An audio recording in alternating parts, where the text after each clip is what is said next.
That was not good.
Yo, what the fuck just happened to my team?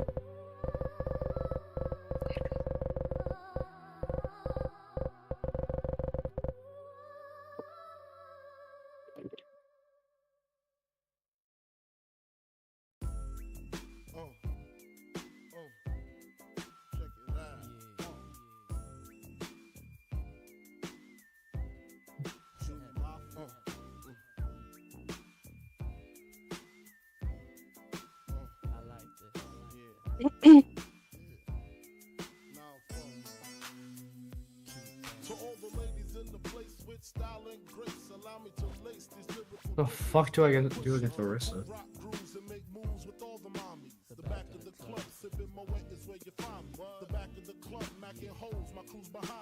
Mad question asking, blunt passing, music lasting, but I just can't quit because one of these homies Vicky got to creep with, sleep with, keep the ep a secret. Why not? Why blow up my spot? Cause we both got hot. Now check it. I got more Mac than Craig and in the bed. Believe me, sweetie, I got enough to feed the needy. No need to be greedy. I got mad friends with Benzes, see notes by the layers. True fucking players. Jump in the Rover and come over. Tell your friends jump in the GF3. I got the chronic by the tree. Throw your hands in the air if you's a true player. To the honeys getting money, playing niggas like dummies. You got a gun up in your waist, please don't shoot up the place. Cause I see some ladies tonight that should be having my baby. Straight up, honey, really, I'm asking. Most of these niggas think they be macking, but they be acting. Who they attracting with that line? What's your name? What's your sign? Soon as he buy that wine, I just creep up from behind and ask you what your interests are. Who you be with? Things to make you smile. What numbers to dial? You gon' be here for a while. I'm gon' call my crew. You gon' call your crew. We can rendezvous at the bar around 2. Plans to leave. Throw the keys to little C's. Pull the truck up front and roll up the next blunt so we can steam on the way to the telly. Gon' fill my belly. A T-bone steak, cheese, eggs, and Welch's grape. Conversate for a few. Cause in a few we gon' do what we came to do. Ain't that right, boo? Forget the telly. We just go to the crib and watch a movie in the jacuzzi. Smoke L's while you do me. I love it when you call me Big Papa. Throw your hands in the air if you's a true player. I love it when you call me Big Papa. To the honeys getting money, playing niggas like dummies. I love it when you call me Big Papa. You got a gun up in your waist, please don't shoot up the place. Cause I see some ladies tonight that should be having my baby. How you living, Biggie Small? Imagine and Benzes giving ends to my friends and it feels stupendous. Tremendous cream, fuck $1 in a dream. Still tote gas strapped with infrared beams. Chopping holes, smoking line optimals. Money holes and clothes, all a nigga knows. A foolish pleasure, whatever. I had to find the buried treasure. So grams I had to measure. However, living better now. Coochie sweating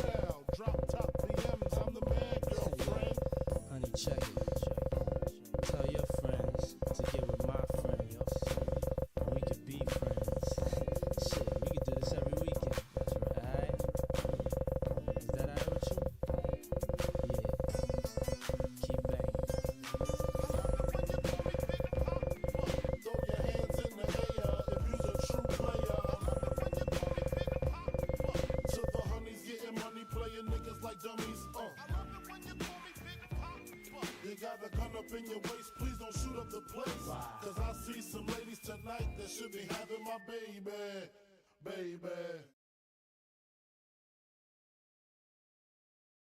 What's a good podcast or book or something to listen to? Planet Money. What's that one called? Oh, Heavyweight. Heavyweight's really good. What's that about? Heavyweight, so it's kind of an interesting one. So basically, this guy, like, he helps people get over things in their life that like has been like really like bugging them or like been like a heavy weight on their shoulders. Whether they screwed someone over and they want to apologize, or like they felt like they were done wrong, or like there's just one about like these kids who had to like travel across an entire state together, and there were just a bunch of kids like and they would camp out and shit, and they walked across the entire state, and they lost contact, and so they wanted to meet up again. Do they But only one have guy like wanted to find them. 500 subs? No, No? they're on Spotify. Just type in Heavyweight. It's an orange thing. Really good.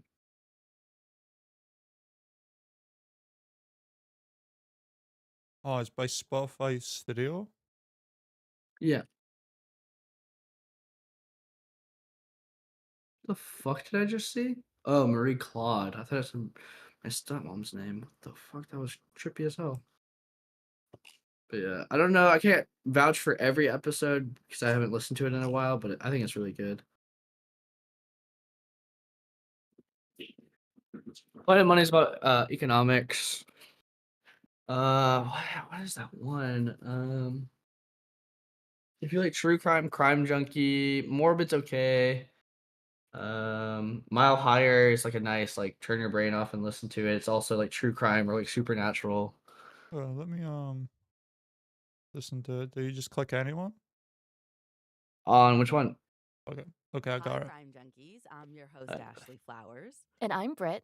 The story I have for you today is kind of a doozy. It's one where, honestly, I was kind of like arguing with people in the office because even we couldn't fully agree on who did it, if they did it, the person who went to court or was put on trial, did they do it? It's one where I think there are a lot of questions, but if you They have an really annoying dissect it, I think it's very possible that this case is still unsolved, despite what some may say. This is the story of Roberta Lee.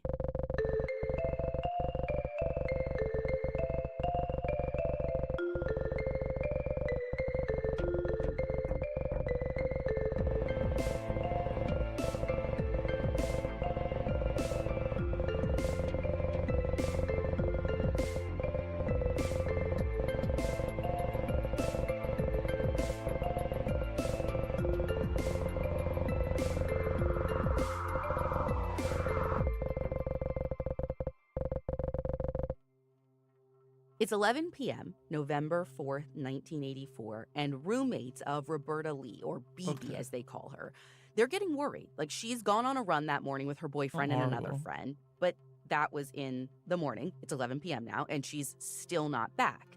And have they checked in with her boyfriend? Well, no, because they know that he has actually already called them twice earlier looking for her. Oh, so like she didn't show up for the run? No. So she showed up for the run. She hadn't stayed with her boyfriend and the friend, though. Like, Brad, her boyfriend, says that he and BB and this other friend, Robin, all met up that morning. They drove about 20 minutes from UC Berkeley, where they all go to school, to the entrance of the Redwood Park, or what is now known as the Dr. Aurelia Reinhardt Redwood Regional Park. That's a mouthful. But anyways, from there, they got out. They do all go run, maybe like 2.5 miles to this like recreation area. But apparently that's the point when BB kind of veered away from Brad and Robin, and they all started running in different directions, like Brad and Robin still running together and BB kind of off on her own. Now, according to Brad, this wasn't concerning because apparently she'd been a little frustrated with school, like she had a lot on her mind. But he also says like she hadn't been super upset or anything that morning. So I don't know, maybe he thought she was blowing off some steam or whatever. Either way, him and Robin, they kept on their path. They stopped at like 2 overlooks just to kind of admire the view over the Bay Area. And then after that, when they still hadn't like run into BB, they started to look for her. But she was just completely MIA. So they assumed that she'd started back to the car. So they walk back there, but of course she's not there. Brad even gets in his car, starts driving around looking for her while Robin waited there at the entrance of the park just in case she came back. But in the short time he spends, I think it's 15 minutes or so, in that time that he spends driving around, he doesn't see her. And then when he gets back to the entrance of the trail, Robin's, she's there by herself waiting. And when the both of them realize, she's nowhere around, they decide to leave. So how was BB supposed to get home?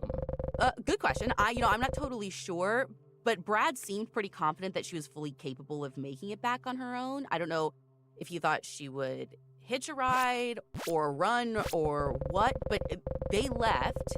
He's thinking that she's going to make her way back home somehow, which is why, to bring me back to where I was originally, he had been calling earlier looking for her. Right. But we know she's not there now at 11 p.m. And as it gets later and later, her roommates just become even more certain that something bad happened. So by 2 a.m., they frantically call Brad one more time, who's saying, okay, he's going to come over to the apartment. They're all going to decide what to do together. And once he's there, one of BB's roommates starts calling nearby hospitals and police departments, but no one has seen BB. At that point, the group agrees that come morning, they have to file a missing persons report, which they do first thing, and an officer comes to the apartment to take that report. Now, thankfully, it doesn't seem like the officer wastes time with any of this, wait 48 hours Thank BS God. or whatever. Yeah, because the search of the park gets underway pretty much immediately. And they pull out all the stops. Around 37 officials come out for that initial search, as do 5 bloodhounds, 2 horses, and several 4-wheelers. And a reservist with the sheriff's search and rescue team named Ilir Nashi looks to Brad to help narrow their focus. Where should they start? Where did she veer off? What direction was she going in?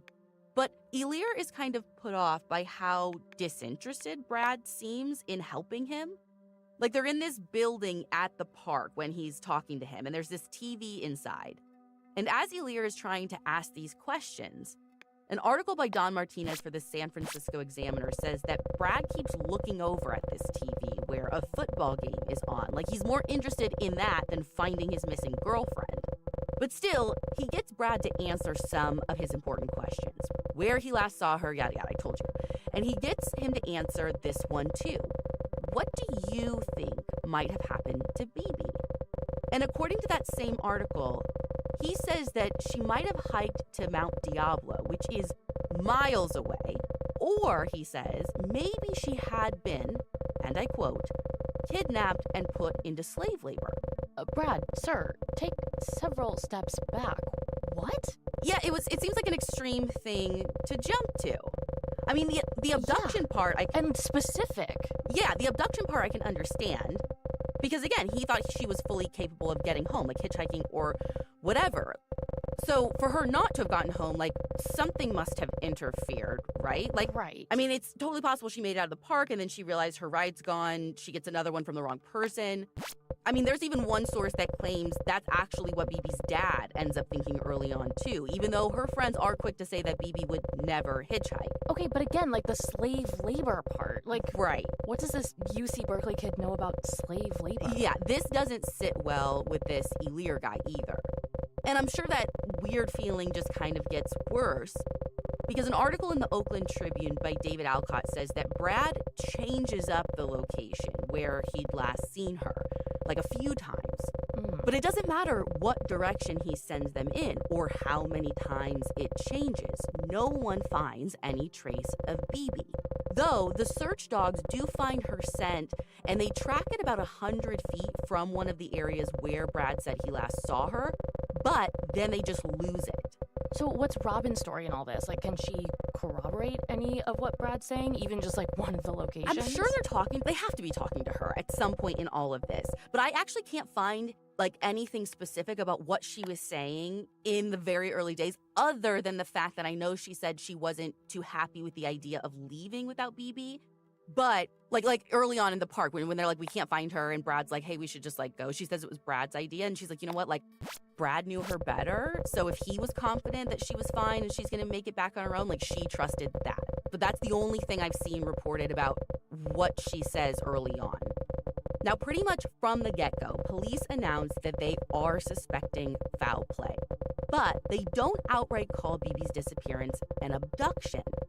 Although it seems like the most likely scenario when a woman calls investigators with an alarming tip.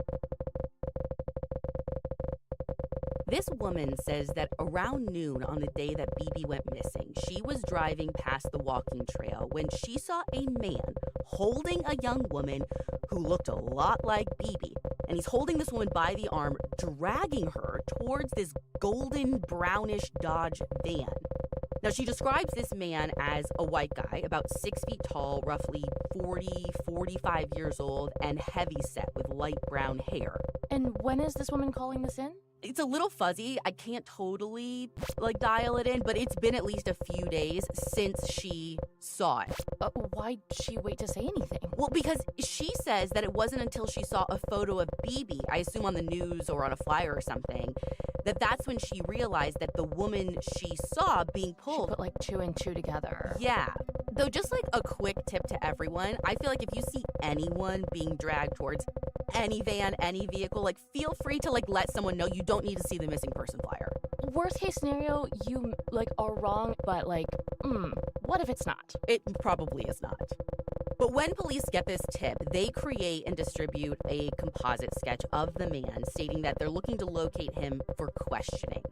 And at the same time, they keep searching the park, even beyond the park, spreading out into the neighborhood next to it.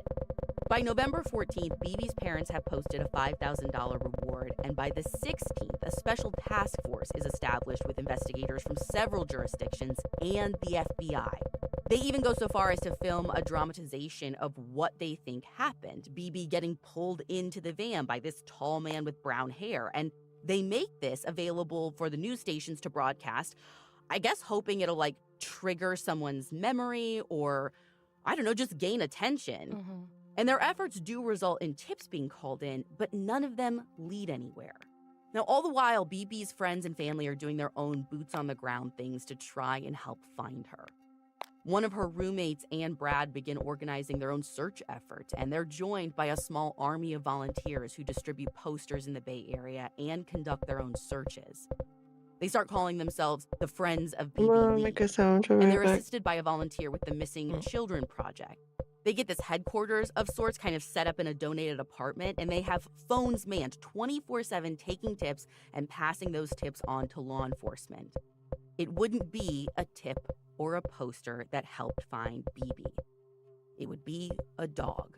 Because on December 9th, the Bay Area Mountain Rescue Unit is doing a walking search through the park when one of their search dogs, trained to find human remains, leads searchers to some thick bushes, maybe 36, 37 feet from the very same road that Brad said he was driving down when he was trying to find BB, calling her name. But in these bushes, this is where the dogs find BB. She's laying on her back, covered in just a few inches of dirt and pine needles. She is severely decomposed by this point, indicating that she had likely been there for weeks and possibly this whole time. Mm-hmm. But immediately the searchers are confident, or fairly confident, that this is BB because she's wearing the same running clothes that she went missing in. Now, the shirts she's been wearing have both been pushed up to her chest, and when her body is moved, investigators see that the back of her skull has been severely fractured. How far away was she found from where Robin and Brad had last seen her? Well, this is what's wild. So according to some court documents I found, she's only 700 feet south of where they last saw her. And all these searches are happening. I mean, how did they miss her the first day? How did this happen? She's not deep in the ground, right? It's just a few inches of dirt, some pine needles, whatever. This is what is kind of wild. They missed her, but maybe they didn't. So there was actually one dog who led his handler to that area where she was later found.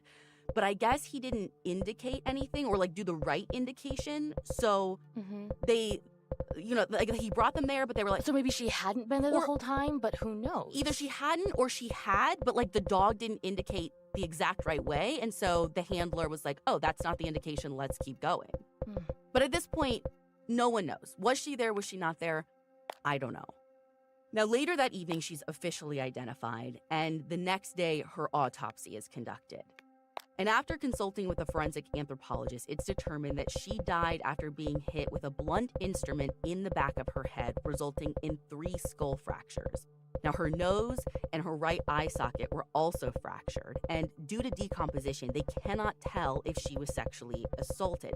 But from everything I gathered, again, it was really only her shirts that were pushed up.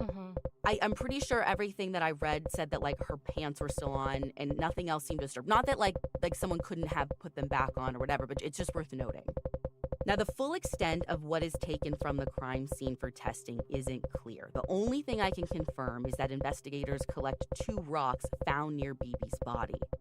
So now that their missing person case has become a homicide, they want to go all the way back to the beginning and talk to the last people who saw BB. Now, I, again, can't find anything about what Robin says this time either, but Brad, on the other hand, there's plenty about what he says. So Brad's interview begins at like 10:12 a.m. And for the next hour, they question him about his relationship with BB, how things had been for her at school, and more specifics about the morning that she vanished. They finished that first round of questions, like I said, after about an hour, but they're not done with him yet. The investigator leaves, and then 20 minutes later, they come back in and they tape his statement. Brad says that he loved BB, but their relationship had been a little rocky recently. Specifically, he talks about this party that he'd gone to with another girl the night before, which made BB pretty angry. So that morning, when they'd gone on that run, he said that she was super upset. Didn't he initially tell police that she wasn't upset? Like, Bingo. frustrated with school, yes, but, like, not upset. That's exactly what he said before. But now he's saying that during the drive there and then throughout the run, things were really tense. But other than that, much of his story remains the same. They lost sight of her when they kind of split off. They went back to the car. He drove alongside the road next to the trail, looked for her. And when he didn't see her, he goes back to where Robin was waiting. And he still says he wasn't all that worried because once when they'd gotten into an argument at dinner, BB had gotten up and left and ignored him when he tried to follow her. So he thought this was another one of those times where she just needed her space. And like, even if he kept searching, like if she's this determined not to talk to him, like she's not going to, she'll find her way home. Now, at some point, they just ask him outright, did you hurt her? And Brad says, no. They ask him if he'd be willing to submit to a polygraph. And he says, yes. Now, I don't have all the questions that he's asked during this polygraph. But according to David Alcott's reporting, when the examiner asks Brad, did you see BB Lee after she disappeared? The test shows inconclusive results. He also is asked, did you injure BB Lee? Twice. And the first time, Brad's response is inconclusive. But the second time that he's asked it, the test shows that he's being deceptive. There are 3 rounds of questioning during this polygraph in total, but partway through the 3rd round, Brad just breaks down. He puts his face in his hands and makes a sound that I've seen described in articles as wailing. But the examiner notes that he doesn't see Brad actually crying, like there's no tears in his eyes. And this makes the examiner end the test because he doesn't think he's going to get any accurate results if it continues like this. So the examiner leaves for a little bit, and when this sergeant that's been talking to him enters the room, he finds Brad with his head in his hands, mumbling, I really loved her, but I really loved her. By this point, investigators begin pressing Brad for more information. I mean, they're thinking, I think at this point, that he did something to her. I mean, they tell him that straight up. But Brad denies having anything to do with her death, although maybe he just doesn't remember. Doesn't remember killing his girlfriend? Well, I think it starts being suggested like maybe he could have blacked out as it was happening. And the thing is, I don't know who first suggests the amnesia theory. And as soon as I heard it, in my mind, I'm like, immediate red flag. Like, I've seen this interrogation play out. Like, I've seen this play before, right? Yeah. And every time I've seen it play out, it's usually the cops that put that idea forward. It's kind of like setting the treat out to see if the dog will come forward. Ooh, like maybe this is an option that you can like easily talk your way into or out of something. And listen, like my crime junkie senses are never wrong. Like I've gotten them pretty honed in by now. We're going to come back to it. But what I do know is that at some point the cops suggest like, you know, to help him remember, he should close his eyes and try to picture what happened. And it's then that he admits that he remembers hitting and kicking her, but he can't remember when or where it happened. And he says he doesn't remember any more details than that. So investigators tell him that they know he had something to do with BB's death because his fingerprints were found at the crime scene. They didn't have at the crime scene. Yeah. We know that because we know the game. They're lying to him. They also suggest that maybe he didn't intend to kill BB. Maybe something got out of hand. But he keeps on denying it, saying he must have blacked out. So they tell him another lie, that a witness had come forward and reported seeing Brad's car south of the entrance to the park, which is close to where BB's body was found. But Brad says he hadn't gone that far south when he was driving around looking for her. But still, they keep pushing and pushing and pushing until finally, Brad magically remembers what happened. Brad says that when he was driving around looking for her, he had gone south towards where her body was eventually located. And that's where he saw her running up to him. He pulled over, got out, and led her away from the road up this little hill area into a tree area. And like, that's as specific as it gets, hill area and tree area. He says once they were shielded from view, he tried to talk to her, even tried to hug and kiss her, but she pulled away, which made him angry. So he backhanded her, which caused her to fall backward. He thought that she must have hit her head and passed out because she was unresponsive and her nose was bleeding. But instead of helping her, he went home. And then sometime between 7 p.m. and 1 a.m., he came back, found her deceased. So he took a blanket from his car, laid it down, and sexually assaulted her body before moving her body closer to the road and then using a hubcap that he had in his trunk to cover her with a layer of dirt. I mean, murderers never make sense, but like, this does connect a lot of those dots. I don't know, it seems like reasonable? Yes, in theory. So investigators have him repeat the story, and then they ask him to tell it again so they can record it. Now he does, but his tone changes. Whereas before, the investigators say he was a little more matter-of-fact, this time he sounds like he's not sure of himself. And he doesn't provide as much detail. Like when they ask him if he'd sexually assaulted BB's body, he says, quote, "Yeah, I think so."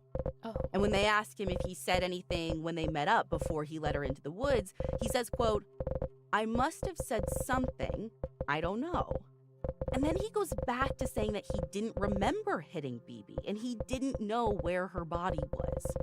So yes, I mean, initially this sounds plausible, and there are enough consistencies, even in this vague one, that investigators feel strongly that they have their guy. So they bring in the deputy district attorney. I'm sure confident that this will all be over soon. But that's far from the case, because when the deputy DA comes in about an hour and a half later, so this is like 9 p.m., to tape another confession, this time, Brad recants. Thank God at this point, because it's making me believe that the confession isn't actually what happened at all. And he claims that the only reason he said what he said earlier was because he was confused and afraid. Yeah. This time he's like, I didn't kill BB. But his imagination had run wild and almost convinced him that he had. And again, is that his imagination? Was it the police? A little combination of both. And one of the things he points to, one of the reasons he said he confessed was because the investigators said his fingerprints had been found. He said the polygraph freaked him out, and then investigators told him he was going to, quote, sit in jail and rot away from the inside out if he could not remember, end quote. And like he says, listen, every time I told the truth, they would say I was lying. So the only way out was to give them the answers that they wanted.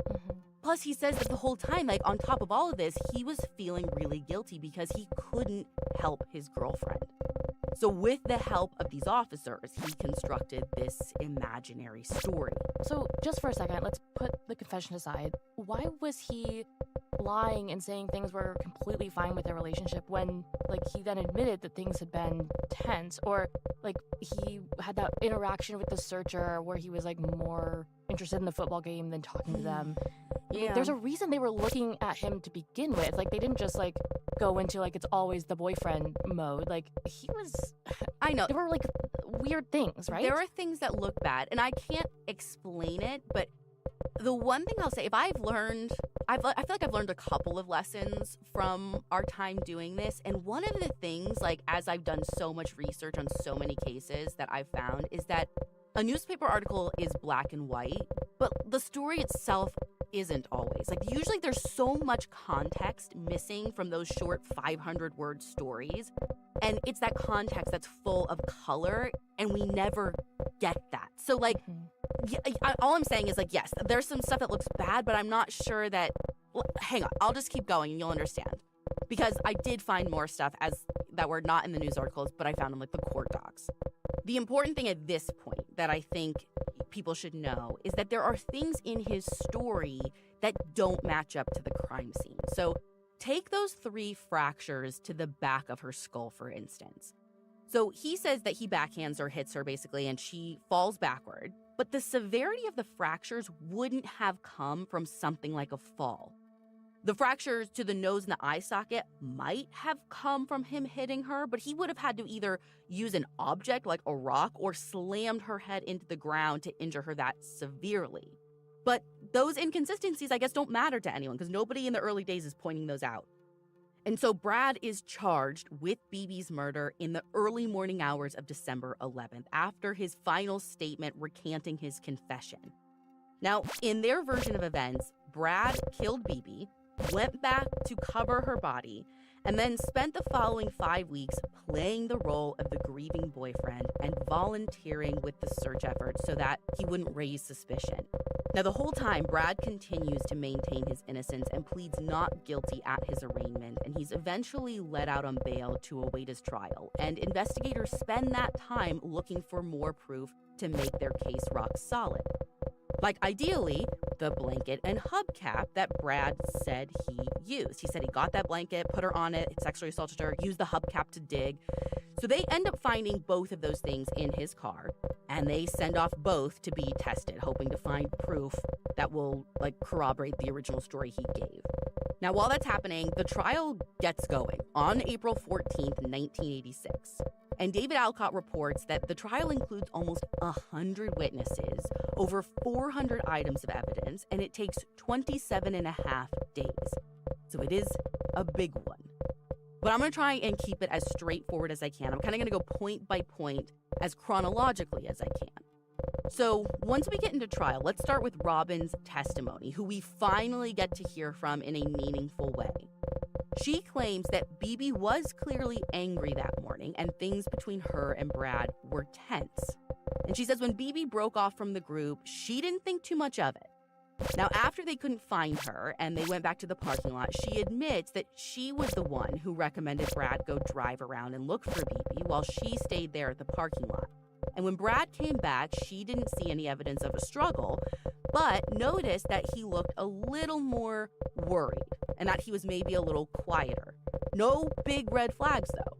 Now, I should note this is slightly different than what she said in a pre-trial hearing. She apparently testified then for the defense that she didn't notice Brad acting any differently when he came back looking for BB on his own, when he was, like, after he was supposed to have killed her. I mean, it's not totally different, no, but just a little slightly. bit. Yeah. So let's move on to the search. So the defense argues that searchers and bloodhounds were within 90 feet of where BB was eventually found, but they didn't pick up on her scent or find her for 5 weeks. However, they also bring up that the dogs did pick up a scent near the area where the woman, remember she called in that tip, the woman who claimed to have seen someone who looked like BB with the man in his van? Yeah. So the defense is saying, like, okay, we don't have her scent where her body is found, but we have her scent, like, where this supposedly happened. Like, apparently that was the same area, and then all of a sudden it disappears, kind of like she would have gotten into a van.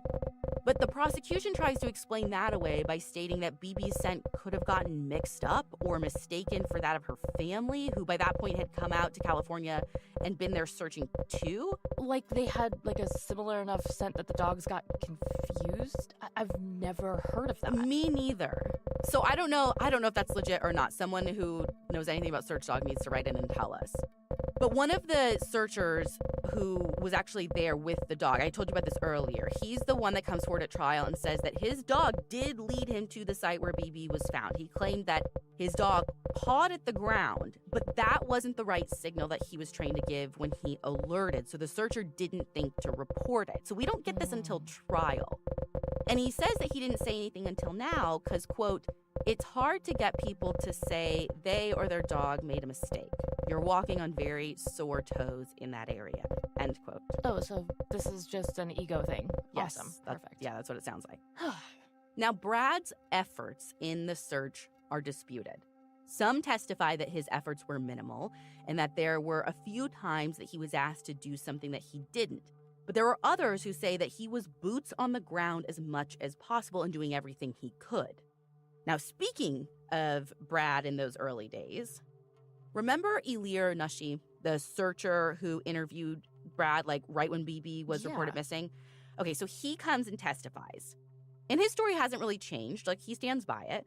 But the thing I didn't tell you before is that one source claims that he didn't tell any officers about all the supposedly weird stuff Brad said or the way he was acting until after Brad was arrested, which the defense was, the defense was all over. Yeah, because that, like, knowing that someone was arrested can Blame color her, bud. every former interaction you've had with that person. And if you don't have that context, I get that he was one of the last people to, like, be with her or see her and he's the boyfriend or whatever, but you have less reason to, like, hone in on him the way that they did. Versus, like, oh, this guy's been charged? Yeah. I did get a weird feeling from him. Right. He was acting, oh my gosh, yeah, that changes everything. Yeah, plus, remember the football game that he said that Brad was, like, so distracted by during their chat? Mm-hmm. Well, an article from the Oakland Tribune states that another person who was there when that conversation was happening actually testifies that Brad wouldn't have been able to see the TV from where they were standing. It was like in a completely different room.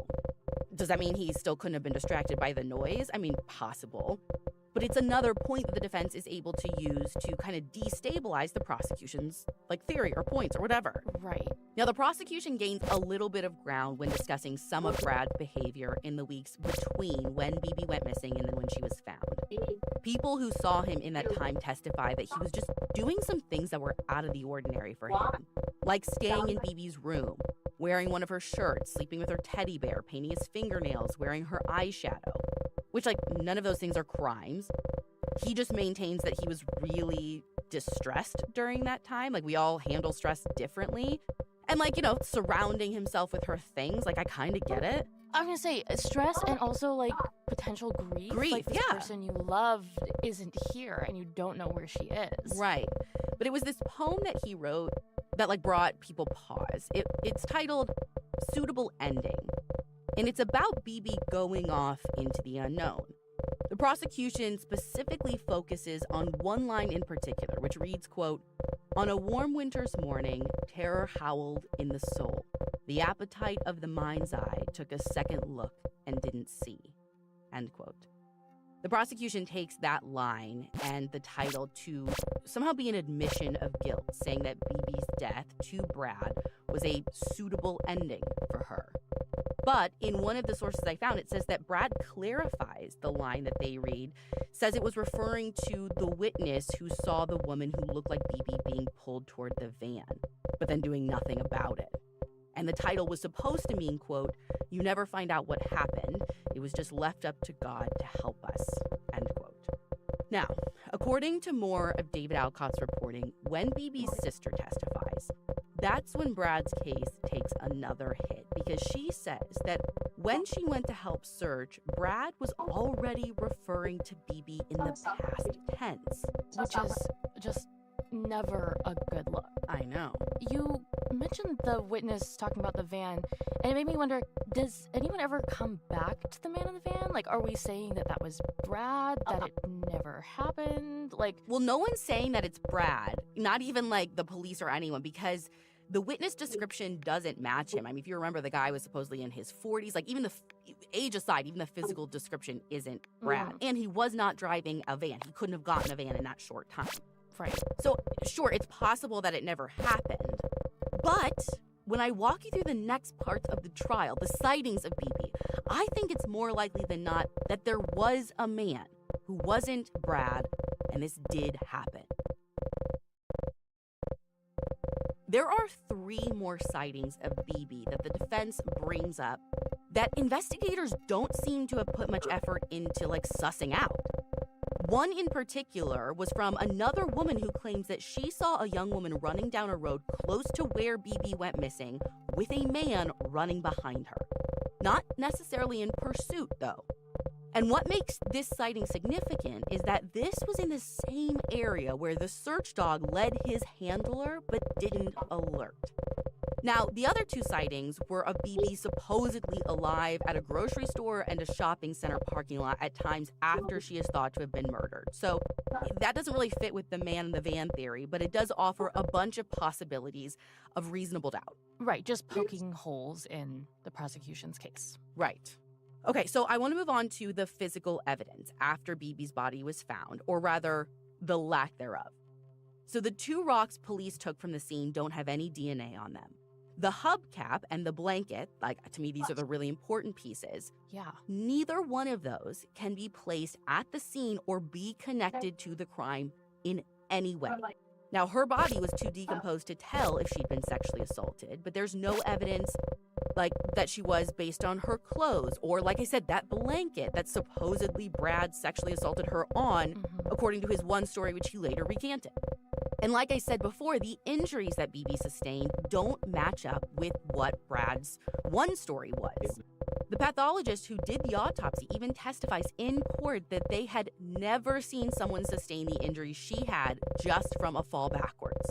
The prosecution tries to say that the lack of physical evidence doesn't mean that the crime didn't occur, But doesn't it? I mean, I'm sorry, you should have something. I mean, truly, what is this case against him even based on? Well, his confession, which, let's talk about the confession, which is one of the biggest points of contention. The prosecution claims that they didn't give Brad any information about where BB's body was, what state her body was in, how she died, all of that. And so they're saying, we believe his confession because he was able to give us those details. He knew these things. Yeah, stuff that only the killer would know. But, as we speculated, the defense says that Brad knew all of this because he was told by investigators, not necessarily during the interview, but before. You see, when BB's body was located, police called the Friends of BB Lee headquarters to let them know that she'd been found and identified. And the defense claims that the police told whoever they called those details, like where the body had been found, the condition of her body, the condition of her clothing. And they claim that though Brad wasn't the one on the phone, Brad was there and he discussed all of that with the other members present.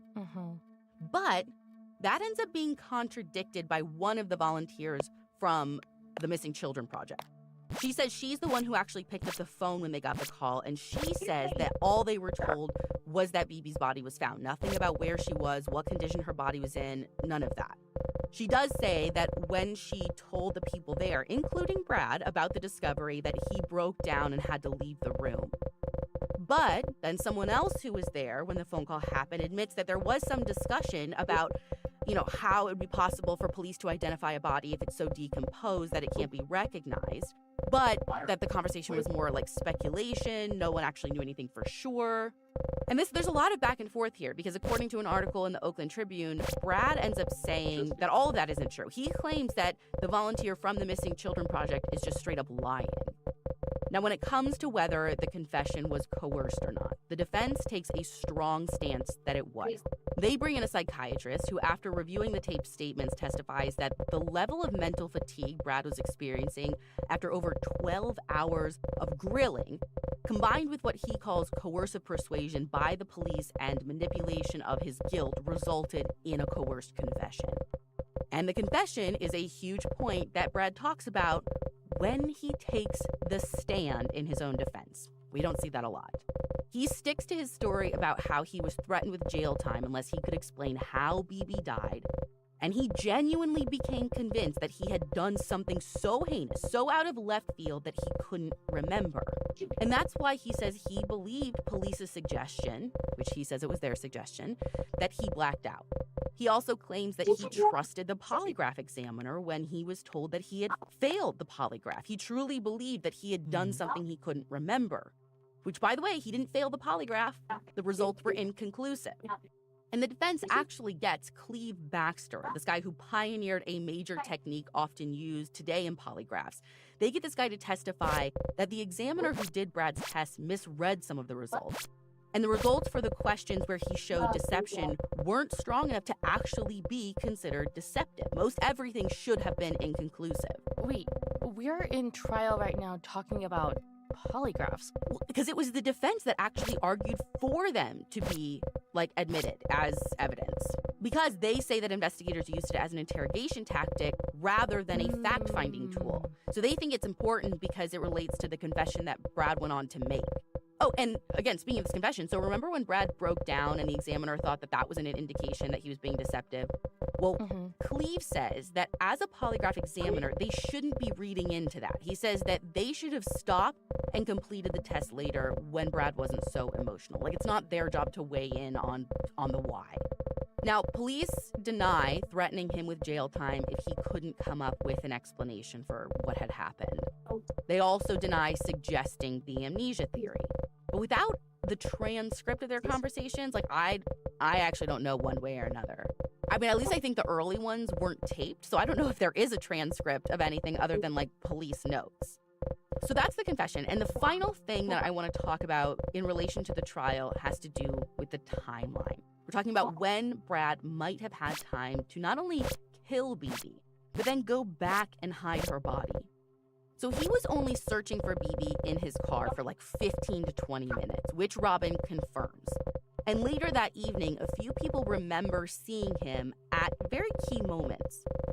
So first, a young woman named Amy claims that she saw Brad at 8 p.m. and then again between 8:30 and 9 in the co-op dorm where they both lived. And this is during the time that he said in his confession that he went back to bury BB's body. Amy says that she noticed him because she had a crush on him, so she would always be kind of aware when he was in the room.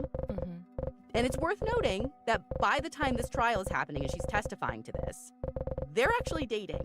Oh. Yeah, though she is clear that they didn't start dating until after Brad was arrested, which to me, that's not the strongest witness. Right. Especially because she didn't mention this until a month before trial when, oh, by the way, she was now pregnant with his child. But we also have Brad's roommate, who initially says that he saw Brad go to bed between 9:30 and 10 p.m. And then we have 11 p.m. when that first call from BB's roommates come, who were looking for her. And Brad was definitely there at 11 p.m. Same thing at 2 a.m. for the second call when he got up and went over to their apartment. Now, on cross-examination, this roommate sort of kind of backtracks, says he can't be 100% sure that Brad was there before 11. But again, 11 p.m. locked in, he's definitely there. So he's there at the co-op between 8:30 and 9, and then he is definitely in his room by 11 to get that call. So that's what we have people testifying to, yeah. Right. So we have 2.5 hours where we can't be entirely sure of his whereabouts. Is that right? Yes, potentially, longer TBD witnesses, but yes. And how long would it have taken him to drive to the park? Bury her body and then drive back? They talk about this. The rough estimation is an hour and a half, total. Okay, so he could have had the time then? Yes, but you also have to say so it's in that time when he leaves Robin to go look for BB that they say he killed her. So he kills her in 15 to 20 minutes. That's possible too. But I guess in my mind, it almost isn't, because they didn't have a rendezvous spot for this, right?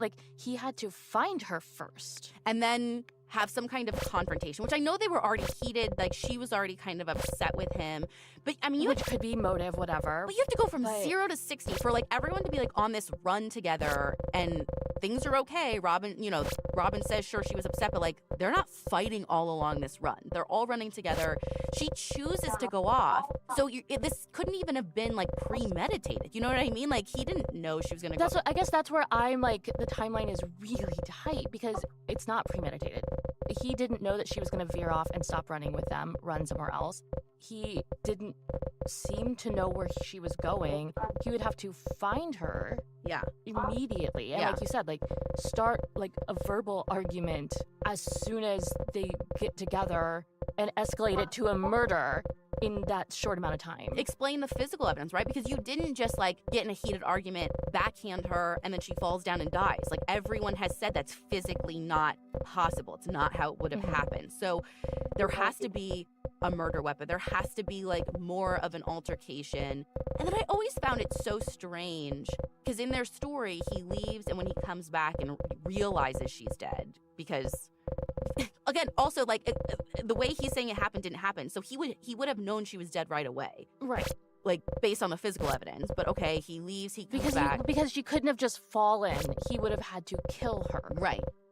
What I never understood either is like why he would have moved her closer to the road. They said that like because where the fight supposedly happened was like deeper in the woods, and why would you move her closer to the road to be found unless you wanted her to be like it doesn't make sense. It's all a mess. And to go back to like the premeditation of it all, according to an article in the San Francisco Examiner, the prosecution tells the jury that by now he's not even going for a first-degree conviction because he doesn't think he can prove premeditation for all the reasons we just said. Yeah. So he ends up asking the jury to convict on second-degree murder. But even that feels like a little too much, though, because after 7 days of deliberation, the jury deadlocks. So the judge, instead of saying, okay, mistrial, the judge tells them that they can consider the lesser charge of manslaughter. This is apparently called the Stone instruction, based on a 1982 ruling that the court can partially acquit a defendant but convict on a lesser charge. So first and second degree murder is too much, and the jury finds him not guilty there, but maybe they'll come to a verdict on manslaughter. They don't, though. After another 6 days, they're still deadlocked, 8-4 in favor of conviction. So that's when the judge declares a mistrial. After it's all said and done, some of the jurors speak to the media and explain that they just didn't feel that there was enough solid evidence to point to Brad's guilt. Many of them still had reasonable doubts and didn't believe the police's investigation was thorough enough. There were too many questions with not enough answers. But a mistrial doesn't mean Brad's out of the woods, because he can still be retried for voluntary manslaughter. And he is in early 1988. Now, there is way less reporting on this second trial, and there isn't any new evidence brought forward, so I'm going to skip to the end and tell you that Brad ends up getting convicted in this one of voluntary manslaughter, and this is in April of 1988.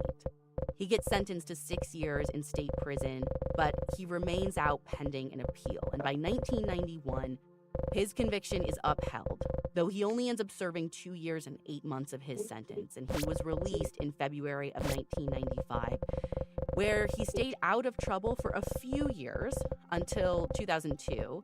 And this is where it gets a little strange because he ends up being arrested in New Zealand for indecent exposure. It had something to do with like, I tried looking it up. I can't get to like the New Zealand court records, but something with him exposing himself to a woman like hiking or like, which so like, it's like out in nature. I don't know. There's something a little like strange about it that a lot of people bring up. And listen, I It's don't like something to note that's like a little side eye. Yeah, and I don't know this for sure, but I was, you got to check the forums. Like, what are people saying? And someone was like, in the U.S., like, if you like are like going to the bathroom outside, you can get like clocked with something. And somebody who's claimed that they were from New Zealand was like, no, that's not happening here. Like, you have to like whip it out for something like this to happen. So I don't know the details around this at all, and neither do the people commenting on Reddit. You know what I mean? But Right. it's weird. It's a thing you'll always see come up, like what was happening there. But whatever it was, it seems like that was the last time he had a brush with the law, though. From what I can tell, BB's family continued to believe that he was responsible for her death. They even filed a wrongful death lawsuit, although I can't find any records of where that ended up going. I mean, I feel like you're right. This does have so many like unanswered questions, but I kind of keep wondering about physical evidence and testing. Like, is there anything else that's around that hasn't been tested that we could retest now? I don't know that they would have kept it because he That's was enough tried, for convicted, and now like he's served his sentence. Like the appeals aren't even a thing. Right. Well, is And that even if